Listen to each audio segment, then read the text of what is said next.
record. Now you can start. Good evening. Welcome to our,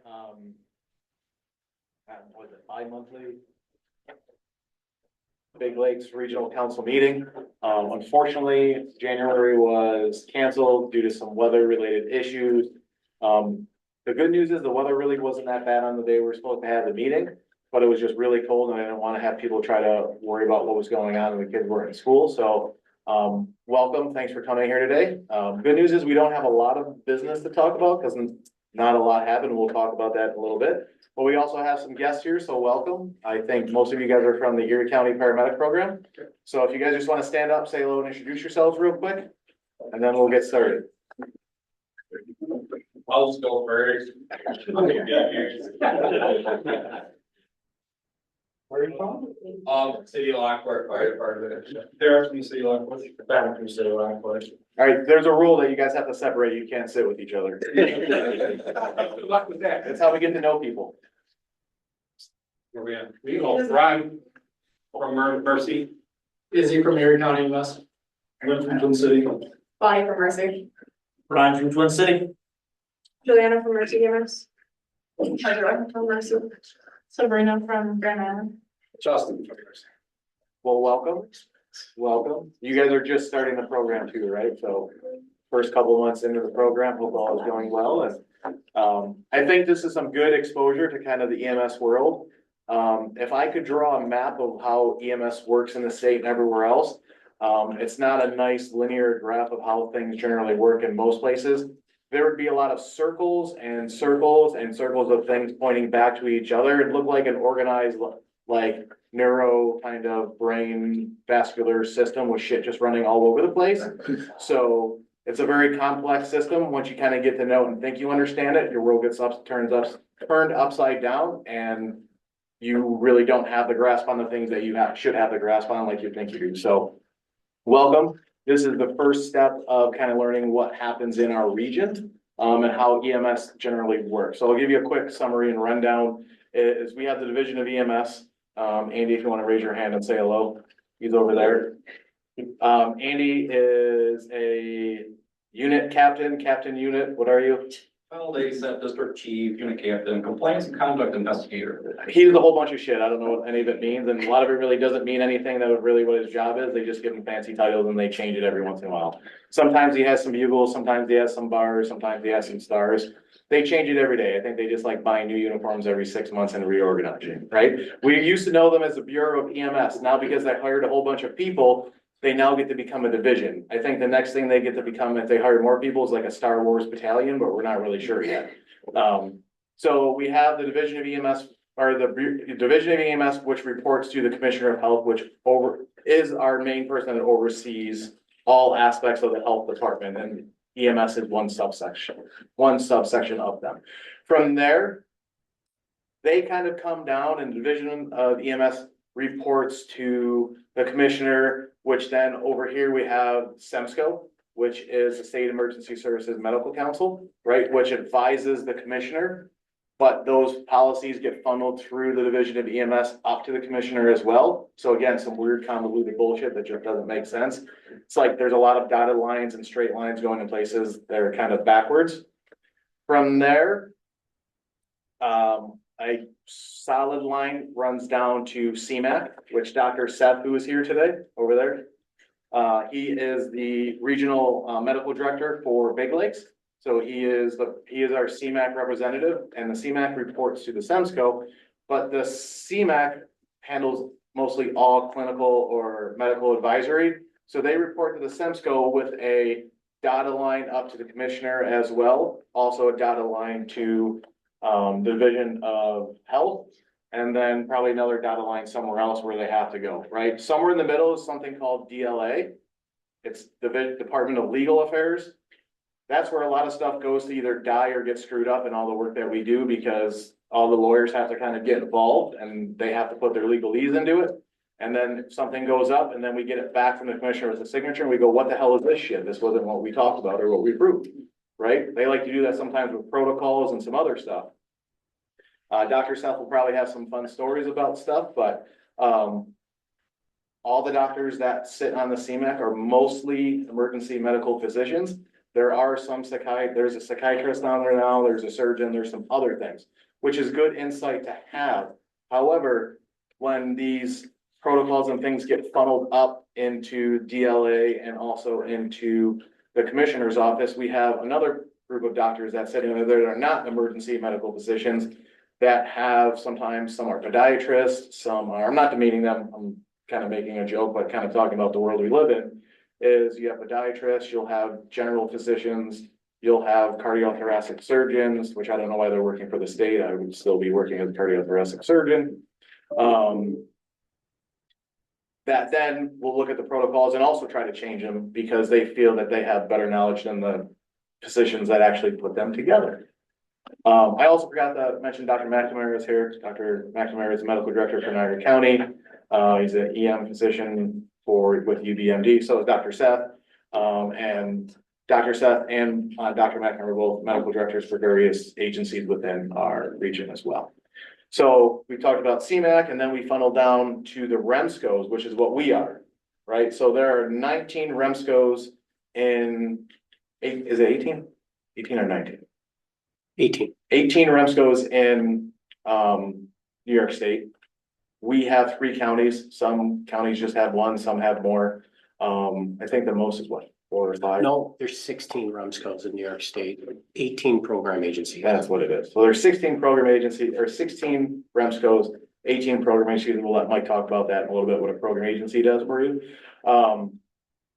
So we, believe it or not, we're all volunteers. We don't get a single dime, but we're ultimately responsible, all of us that sit in here that are voting members, to actually drive policy and process of EMS in our region, right? It's kind of scary. Like you have this guy up here that's just yelling at you and swearing at you. That's us. That's all of us that get to make decisions, and then everyone else has to kind of do it. So it's kind of fun. But so we have a straight line to the REMSCO with a dotted line to the division of EMS with a dotted line to the SEMSCO with a dotted line down to the REMAC. We'll talk about the REMAC here in a minute, and then a dotted line up to the Commissioner of Health, right? So when we really start to talk about things, we talk about convolution, how things get screwed up in EMS. This is how it happens, right? So now we have REMAC, and I'll let Dr. McNamara talk a little about the REMAC if he is so inclined to.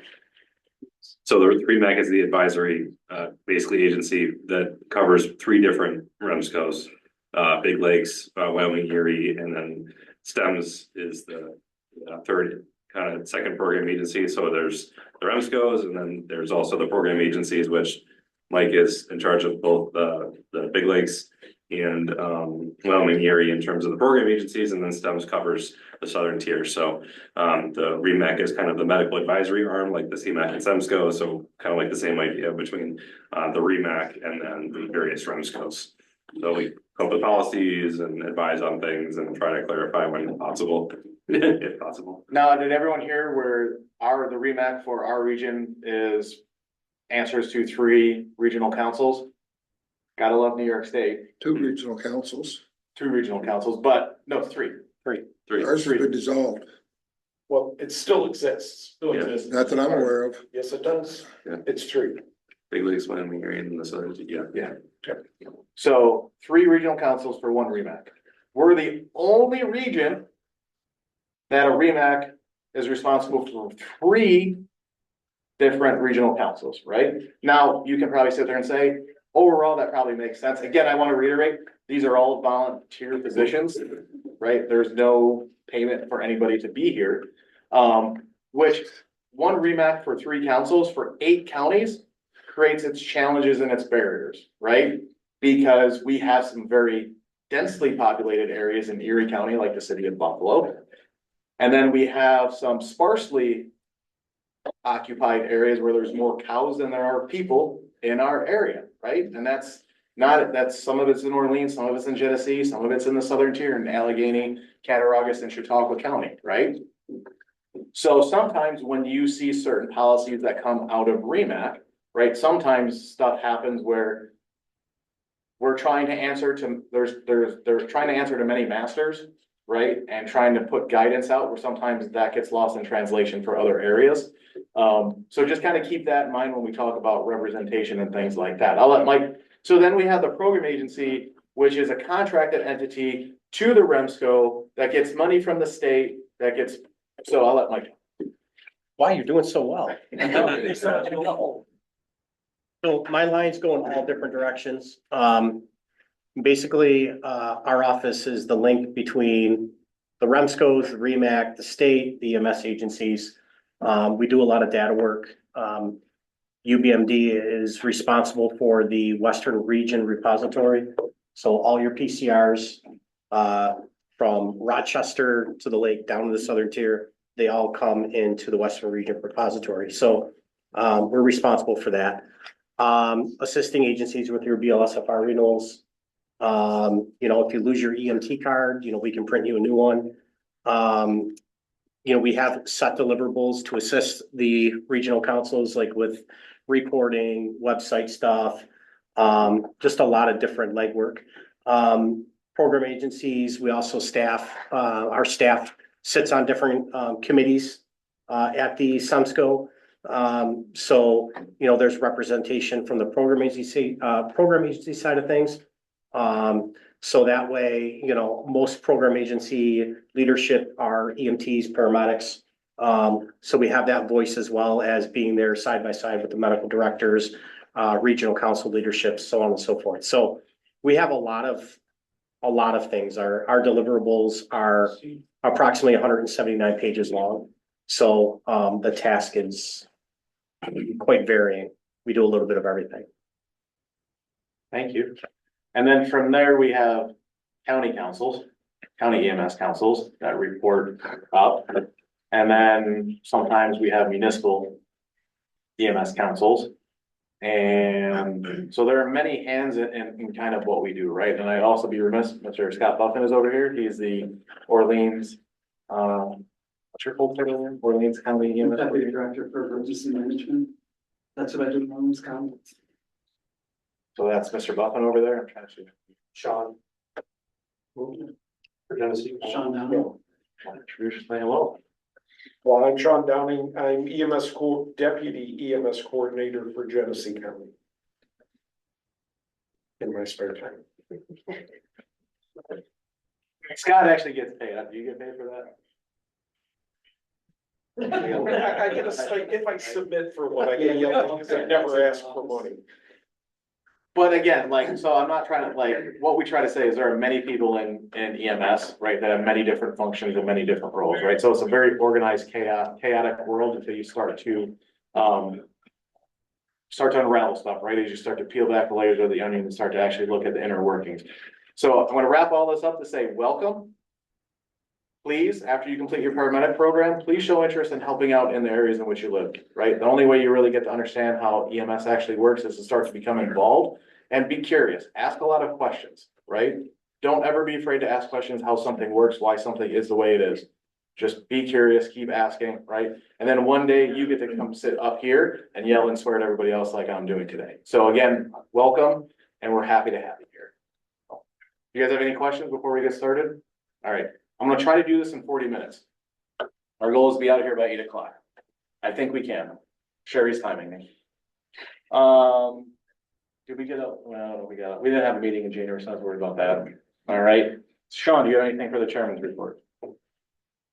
No, the only thing that I'm still working on is submitted for the unclaimed funds. If you remember from a couple meetings ago, I mentioned that they changed the process. They sent me an email that said, hey, we've got your request for the unclaimed funds. However, we changed the process.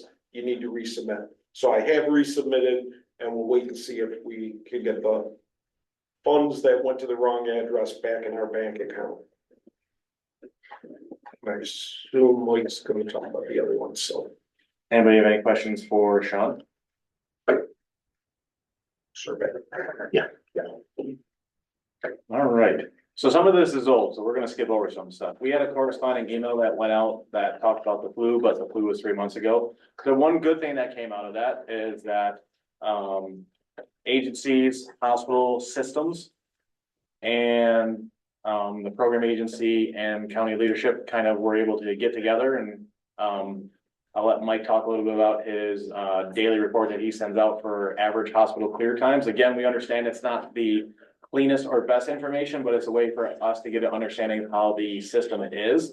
Averages are only good for a little bit, right? Averages tell us about what the whole day looks like, doesn't tell us what percentile we're in or different hour breakdown. Mike's broken that down further down on the report, right? But also understand, so this is where the paramedic students support, when you document, when you put your transfer of care time, when you arrive at the hospital, when you clear. This is where all this stuff matters, right? So our goal is to not have you guys tied up in the hospital for greater than 30 minutes to 45 minutes. Now, we understand sometimes it happens, but ultimately you have to get back and serve the community.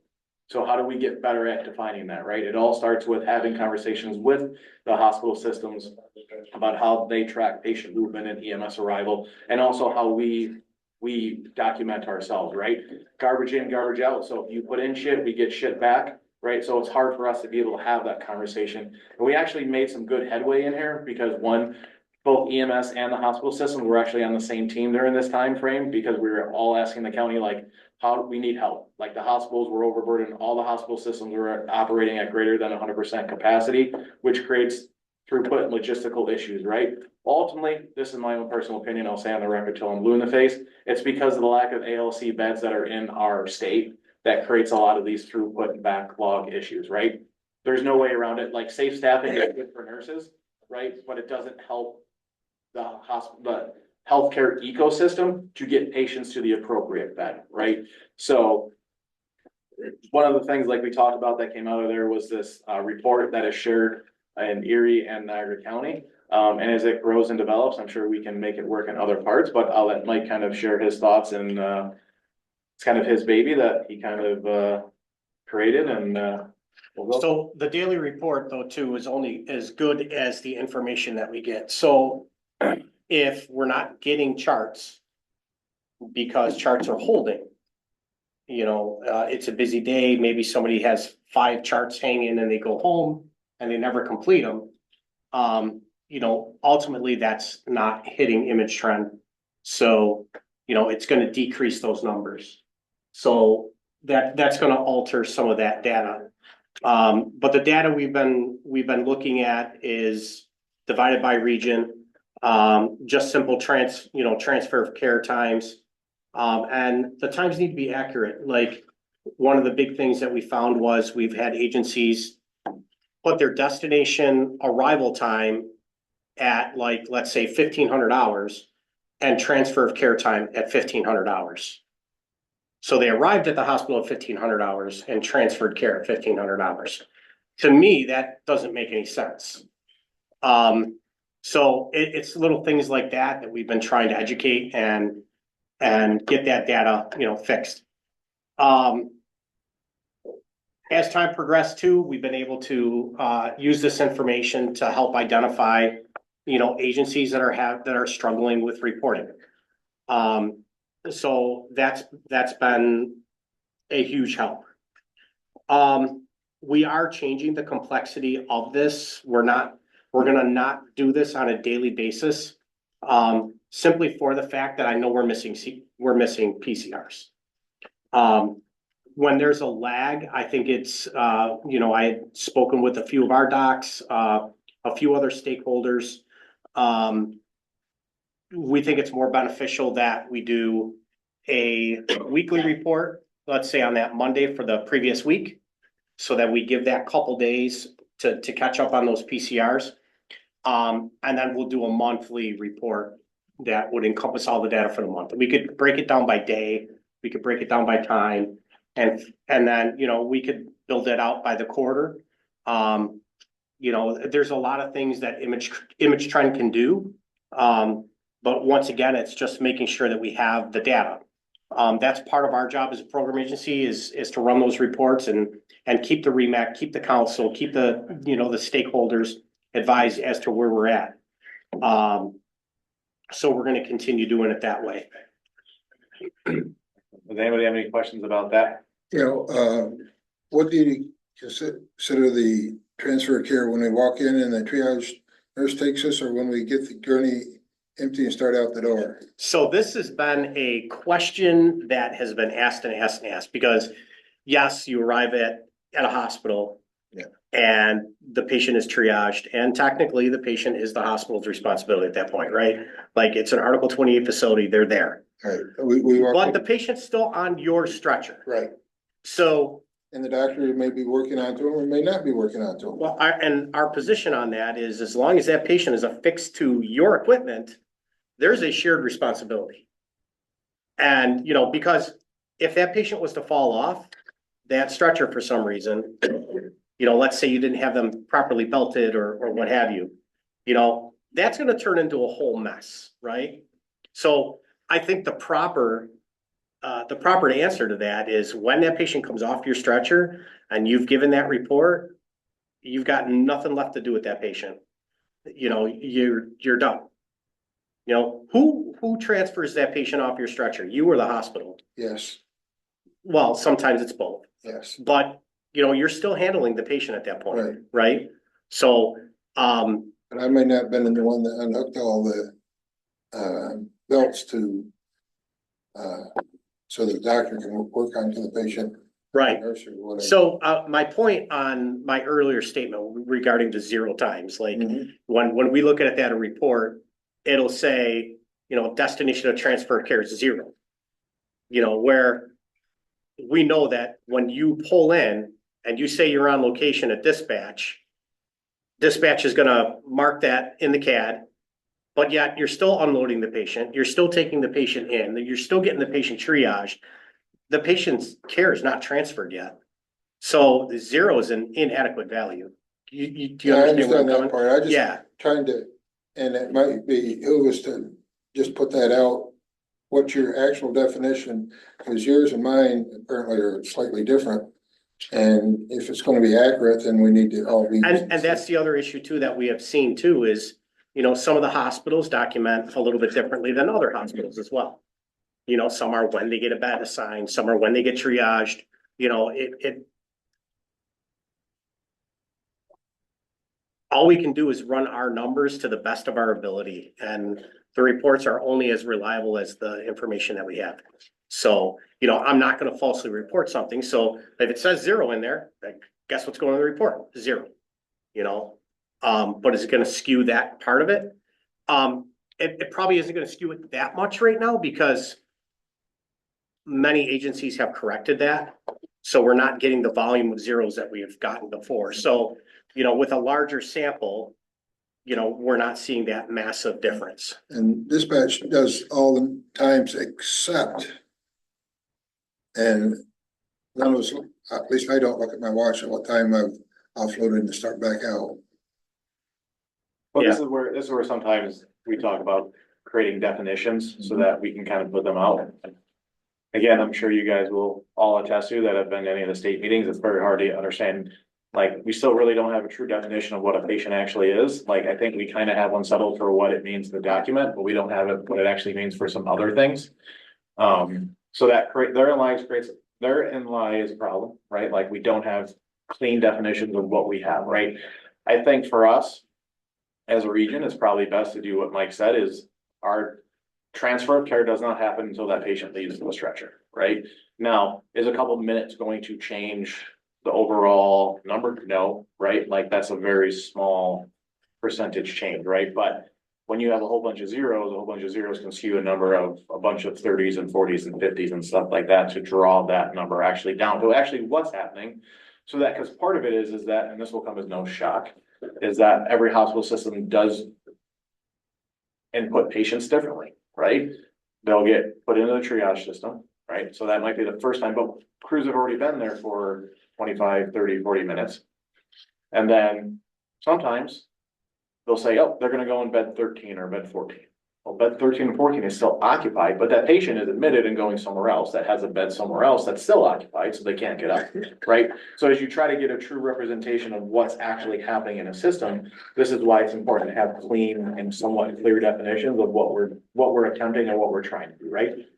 Is the information always gonna be 100% perfect? No, but a couple of minutes, nobody's really gonna squabble over a couple of minutes. You start to squabble over, you know, and Amanda and Emily and Phil will Is Taylor here too? No. Right, like, but they're the ones that have to get the phone calls from angry crews, angry supervisors saying, we've had patients sit here for 60, 90, 120 minutes, right? And then their first question is, all right, well, let me look into that and follow up, right? Then they make a phone call and we're actually, beds appear and things start happening, right? But if they can start to see that data and see the timeframes where these generally occur, it's giving the hospital system and hospital systems the ability to try to correct it prior to receiving those phone calls, right? They don't like receiving those phone calls. Nobody likes receiving those phone calls. Nobody likes making, I sometimes like making a phone call, but nobody really likes making the phone call, right? Because one, again, like, I'm sure they cringe when Emily sees me calling. She's like, yeah, we'll do it. Like, I got You know it. what you're gonna bitch about? Yeah, right? So it's the same kind of mindset. So understanding and having a clear definition of what we should do, right? So all the newly paramedics soon, make sure when you are documenting your destination transfer of care, it's when you move the patient from your stretcher to the hospital bed, right? If that's not gonna be the way, we're gonna get all the hospital systems, mattresses we can put on the floor so we can walk in, slide them over, give the triage nurse a list of stuff and say, okay, we'll see you later. Then it'll be their problem. We don't wanna do that, right? Like, that's not what's best for the patient. Right, so there is some wiggle room and some time that we can allot to be there, right? But ultimately, we all see increases in the EMS system on a day-to-day basis. Right? Just don't take your patient to ECMC, there's really nothing they can do. Well, and I think part of the problem with the reporting that we've been doing is this never been done before in this region. And it's never been done before in Wyoming area, so it's new. And many EMS providers, and I've heard this question is, okay, well, our charts go off into the cloud, into outer space. What happens from there? What happens with these charts? Why do you guys need these charts? And this is the exact reason why. And that's why it's important that the charts are completed within 4 hours of the end of the call, 90% of the time. That's the policy. Within 4 hours, 90% of the time. And we realize that's a challenge in some higher volume agencies where you're taking call after call after call after call. And that's why there's that 90% of the time mark. But again, we cannot analyze that data unless we have it. So that's where, when we analyze this on a daily basis and we're not getting some of these calls because somebody went home or pulling charts, whatever,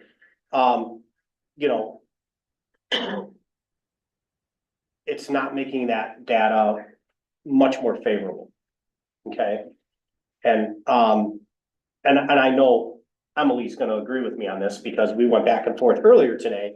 And I explained to her, that, sometimes charts are missing, right? So, but again, by us shifting the report from daily to weekly, hopefully we'll get a bigger sample. But as far as EMS providers doing your part, just make sure you get your charts done.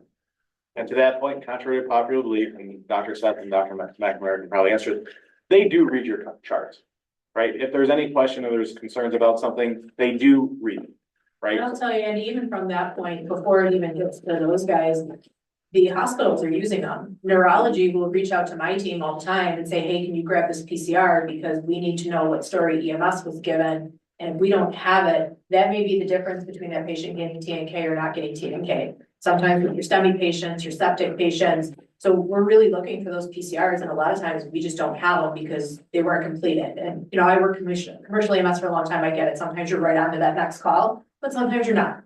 And you're just going to get food or just go hang out in the corner. It is really vitally important to have that PCR. And even when I was on the ambulance, I didn't realize how much until I started working for the hospital side.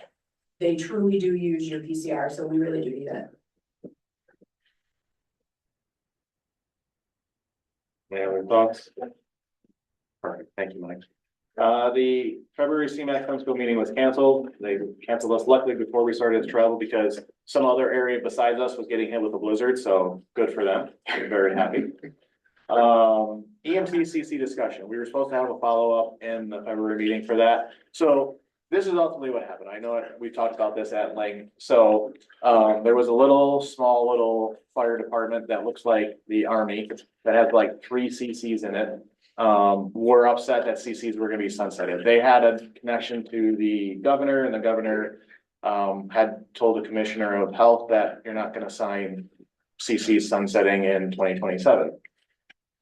So the commissioner did what any good commissioner would say, yes, ma'am, and sent a deputy director down to deliver that message, right? Now, the message that they were delivering was like, you need to do a study on this, you need to do a study on that. He was shocked to find out that we had done all of this information gathering and we're making an informed decision that had already been started discussed back in 2015. I was much younger at that time, by the way, I'm 12 years older now, but this discussion had already been there, and the kind of decision was delayed back in 2017. They started, no new CC curriculum was going to be created, so that's where original CC programs were finished and done, right? So herein lies the problem. We have 3 people that are very upset that CCs are going away. There is, I think, less than 1,000 CCs across New York State. I think I would almost dare say very small numbers. Now, believe it or not, Niagara County is one of the higher CC in across the state, right? Everyone in Niagara County embraced that change and said it's for the better, right? There were options. You had the option. You could go to this beautiful bridge program to get your paramedic. You could sunset, not let your, and sunset to become an AMT without doing anything. And you could restart as an AMT for infinity, or you could just drop to the EMT level and not do anything, or you could just let your card lapse, whatever you want to do, right? Nobody was forcing you to do anything. So 3 people helped affect, so we talk about, you know, geopolitical things. These are some of the political things we talk about. So when they came in there, they said, well, what's a acceptable solution? The director of EMS basically said, well, maybe like 2030, right? So it was sent back to the training and education department, training and ed committee.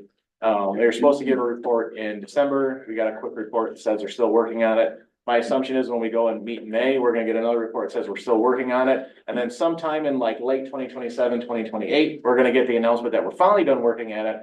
And sometime in December, or 2030, CCs will finally sunset, right? Because there's been more than enough time has elapsed where people can now are informed and can make this change. So, and I don't know if this has changed, but the hard part is that this March, so this month, is the last bridge program that is starting across the state.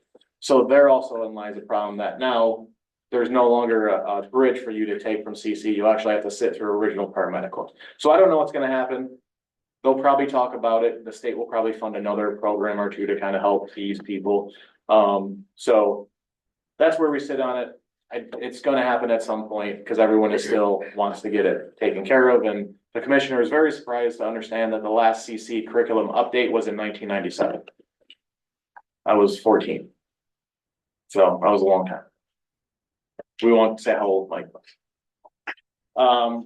Regulatory changes, equipment regs, 800.23, 800.24, and 800.26 are out and approved.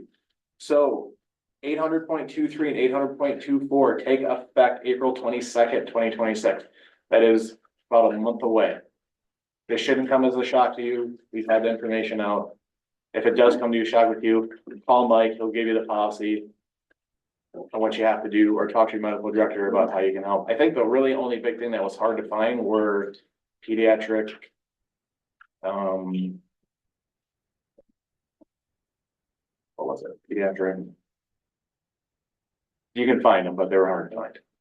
I can't remember.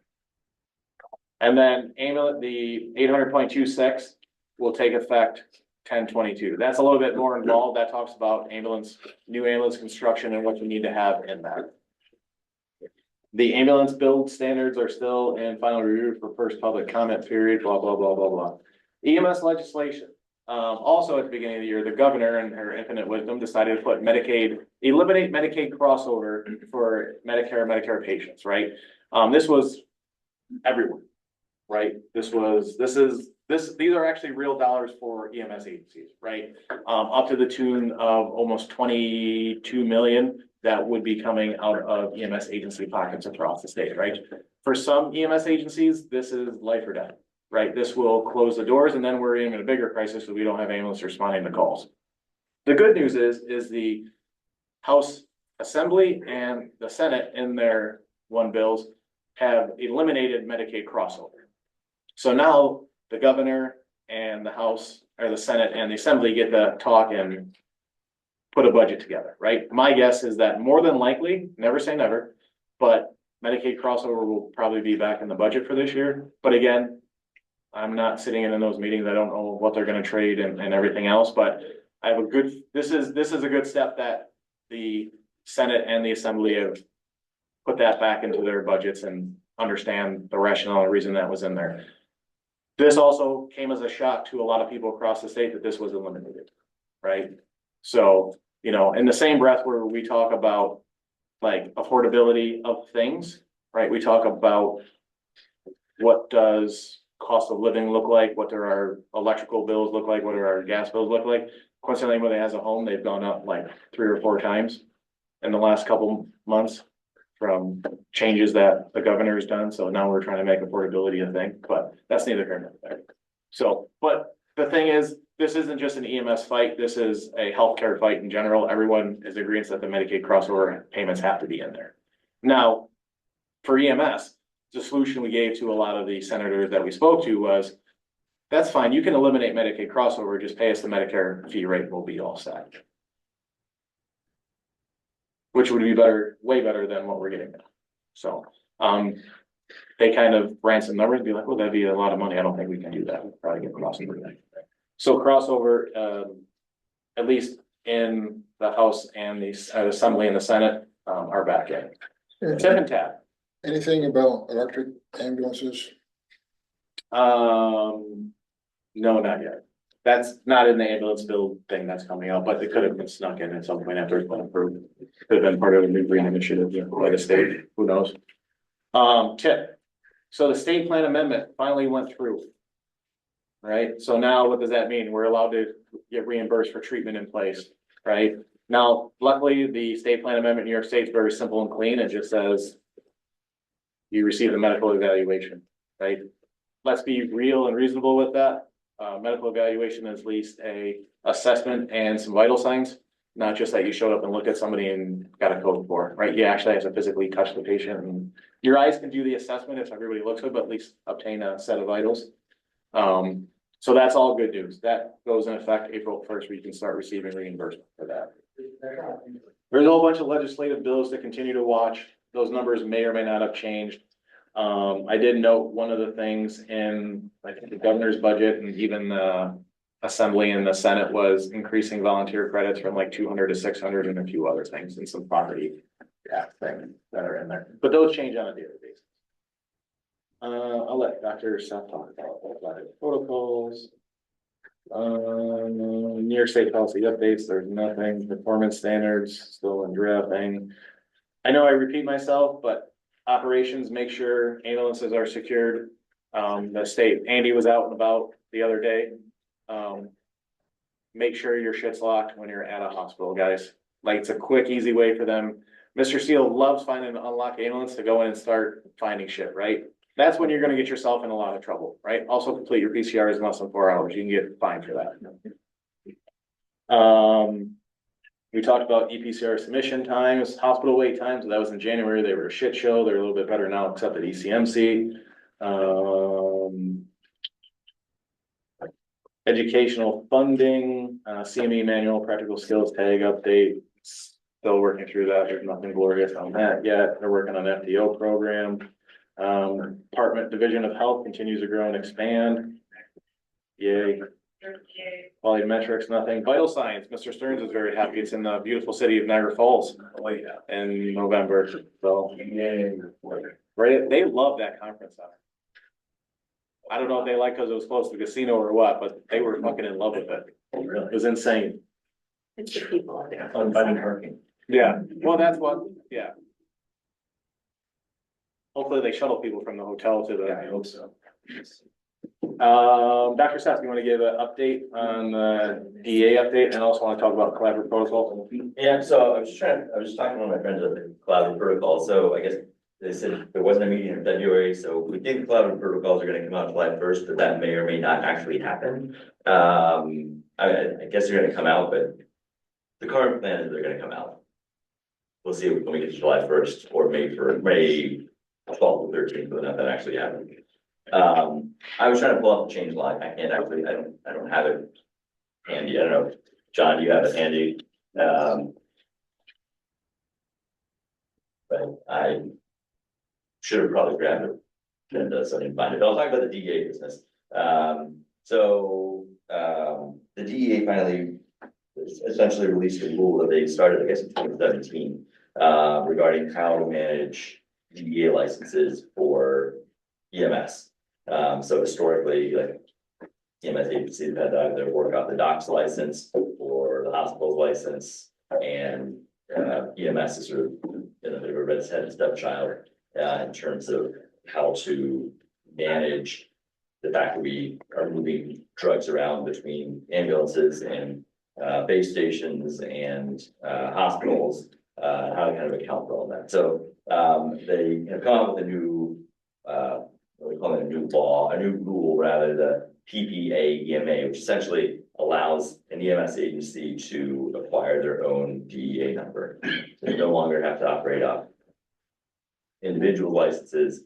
There's a bunch of regulations that go along with it in terms of how to track all the movement of meds. What is I think, I can't remember what they called it, like they didn't use the term base station, but it was like a designated location or a station house. And then what you have to do is secure them within the ambulance, how you're allowed to take them on calls, if you're actively on a call. If you're not, you have them on your person or in the red bag, or whatever call you choose. Or if you are not on a call, then they need to be secured in the rig, and that's okay. And how to do that. So there's all kinds of details in it. The actual rule is like 70 pages or something insane, but I think that that's going to be sort of the way that a lot of agencies are going to go. We haven't gotten any direction that I know of from the state yet as to how it's going to apply here. New York, in classic New York fashion, likes to have more layers of bureaucracy and more layers of tape. So they may make it more difficult than what the DEA has sort of put forth here, but hopefully it'll come up in the May meeting, and we'll have something to report back after that. Did you find the change log for? Yeah, there wasn't a ton, honestly. It was only about 5 pages, which is nothing for There collective are like a lot of changes. small little things. Yeah. Yeah, I mean, there's just a couple things for like ordering stuff for some of the cardiac stuff, using epi for the symptomatic bradycardia. Cardioversion is 200 joules across the board now. Olanzapine is going to go to standing order instead of medical control for agitation. Difficulty breathing, the EMT level dosing for epi for asthma is now the same as anaphylaxis to kind of be consistent. Oh, they're finally moving acetaminophen and ibuprofen to EMT, so now just not for EMTs, which will hopefully be nice.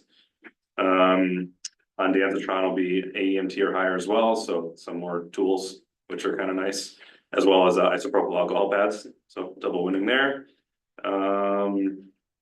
That was pretty much it.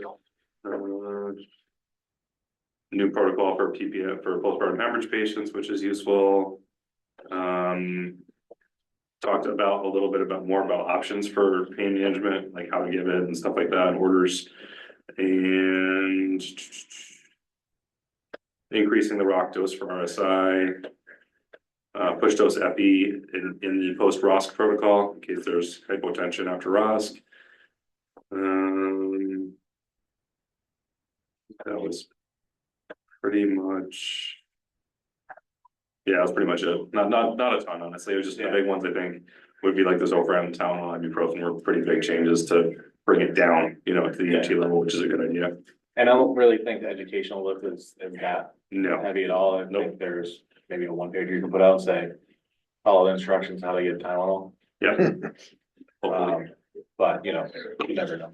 Or just do what everyone else does, wait for Dr. Cushman and Melrem's to put his stuff together and they just copy and paste with our name or your name, your agency name on there. That's what we're gonna do. Excellent. Thank you. You guys have anything else? Either you want to talk, you have a quick REMAC update because we had a REMAC meeting today. You don't have to go that in depth. You don't want to, though. No, I mean, I don't think there was too much new business, to be honest. I mean, we talked about a lot of things, but none of it really got settled, one might say. Dr. O'Brien wants you to fight with the cops if they don't want to transport Yes. with you. I'm just kidding. He does not. Yeah, I don't think we really had anything, I would say, substantial or new during any of the discussions. It was just a lot of kind of procedural stuff and kind of modification of some of the REMAC policies that we're kind of trying to look at and re-update and everything, which hopefully will help. Hopefully. Does anybody here for the agency use fit hoods? Or a form of fit hoods? I think we have them on the bus sometimes. Always have it. Oh, the OB kit. Do you guys ever use There's it? spit hood in your OB kit? Well, well, some. Yeah, you're, that's good shield. The paramedic program's long, it's okay. Right. Splashed out there. All right, I was just curious. That's like-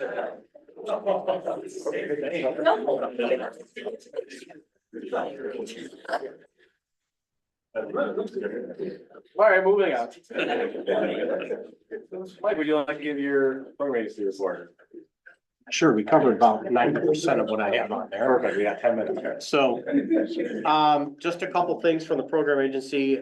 Portal's been updated. It no longer reflects online, offline. It now reflects compliant, non-compliant, when skills aren't done or when cards are lapsing. Just keep that in mind. We've started initiating preceptor courses. We've done 2 so far. We do plan on doing a course or 2 up here in the Big Lakes region. I know I've been speaking with Tommy Eggert about Niagara County. But I think geographically, we should at least have 2 up here. So let's see, what else do we got here? Backing up on the supraglottic airway, if you are planning on applying for the supraglottic airway, your application needs to be complete when it goes to the REMAC, and it also has to include your training plan. So, meaning if you create your own training programs to cover capnography and BLS supraglottic airway, that plan has to be approved by the REMAC. So if you send in an application with no training plan, and you don't fit the criteria of, let's say, doing the videos from like Vital Signs Academy or the ones from Milrems, I think they're going to accept as well. If you do something outside of that, the REMAC actually has to approve the training plan. So just keep that in the back of your head. We've also been updating the preceptor lists as well. I think Big Lakes list is pretty much done. So after we hold a couple preceptor classes up here, make some additions, then we will be sending that into STEMS so they can post it to the website. But other than that, our work has been pretty much talked about throughout this meeting, so I'm not going to repeat it. Excellent, thank you. Any questions for Mike? All right. Amanda Emily Cora, the award center, it's April 22nd, right? April 22nd. Mark the calendar. Yeah. Not you, paramedic signature and all of it. Yeah, sorry. Sorry. We will talk after about going over, but we do have a good selection of submissions. You have until the 31st and then so I'm happy with the get Yep. nominations in. And then if you guys can, just make sure you RSVP Yeah. for the dinner. I have the, We'll make sure to put that in an email as well. yes, we'll send it in an email. Yeah. Excellent, thank you. And thank you guys for working and putting that all together. I know you guys sent out a lot. Got 2, those are 2 pretty decent sized ones, so Yeah. they'll get all the love and appreciation, and everyone else is gonna be, make sure you get yours in. Great. No, you hope yours look me. Do you have anything else you want to? No, It's that rep this year, right? it's at Rapids, it's perfect. So Russ Niagara County was a little bit closer to us. So everyone else that we've had in Orleans the last 2 years, you can come to Niagara County, make it a little bit better. I'm tired of driving that far. Andy. Anything from the division of EMS? Yes, just a few things, just to clarify, you know, there's part regulations, part 800 equipment, and it comes effective at April 22nd, and that is for ambulances. And then the other than ambulance, such as your EASBs, BLSFRs, ALSFRs, that doesn't come out till October of 26. They're still waiting for clarification guidelines, that kind of stuff for the ambulance portion. There is new forms that are in development and an approval process. Unfortunately, just as Andy said, there is a bureaucracy, so it has to go through multiple levels and the multiple champions before that stuff comes out. Just to clarify also, for those equipment standards, the 800.26, when it comes down to cameras, things of that nature, that's for the ESBs, not the ambulance. Construction standards are still in play.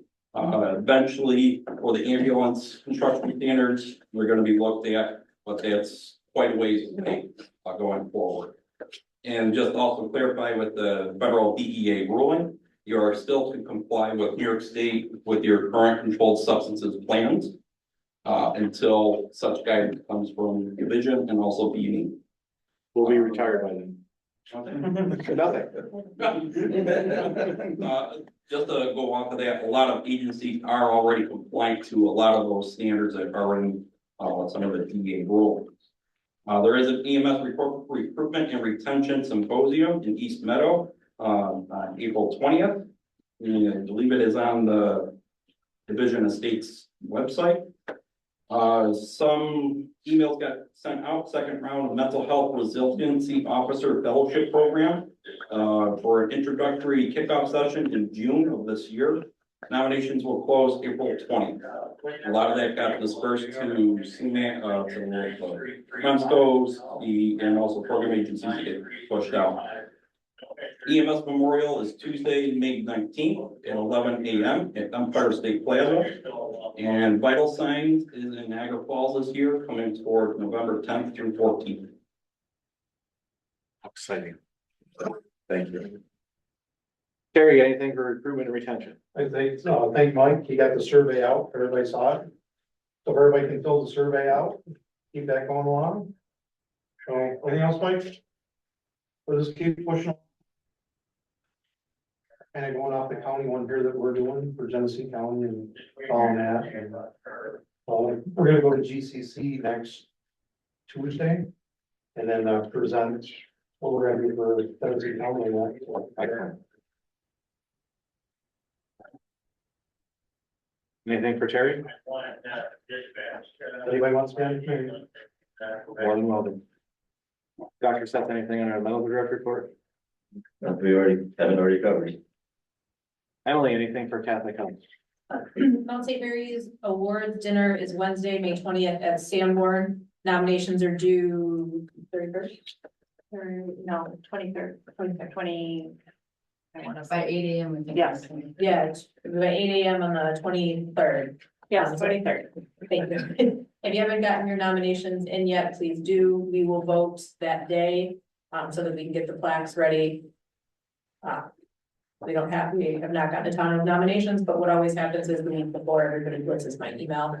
But we are going to stress this year that if you are a winner and you are coming from your agency, you must RSVP. Last year, we had about 40 people who did not RSVP and showed up anyways, and that kind of throws off the whole night, so please make sure you RSVP. Also, this will be announced, but we moved our meeting day to accommodate the awards dinner this year, so we're a week later, so we'll talk about it. Does anybody have anything for Emily? Or Phil or Amanda? You can just go back and say, Taylor, you got a whole bunch of stuff you gotta do. Old business, just wrapping up, we dealt with at our last meeting, the Orleans County BLSFR, everything. That's been submitted to the state. Mike took care of that for us and we have not heard anything yet. New business, does anybody have anything on their new business? Before I read off the names. All right, Raheem Austin, Roswell Sano, John Gomes, and Scott Sterling all did really bad shit, so we have to read their names out loud to chastise them, so they did really bad shit. New people, don't get your name on that list, that's very bad. Then you have to talk to Mr. Steele, he's a lovely guy, but you don't wanna talk to him in this way. Next meeting is April 22nd. That will be our awards dinner at Rapids. Our next full council meeting will be May 27th at Ridgeway Fire. Thanks to Kristen for arranging that. And can I take a motion for adjournment? Emily, perfect. Look at 7:59. You're welcome. Have a great night, everybody. I don't know what we said. Yeah.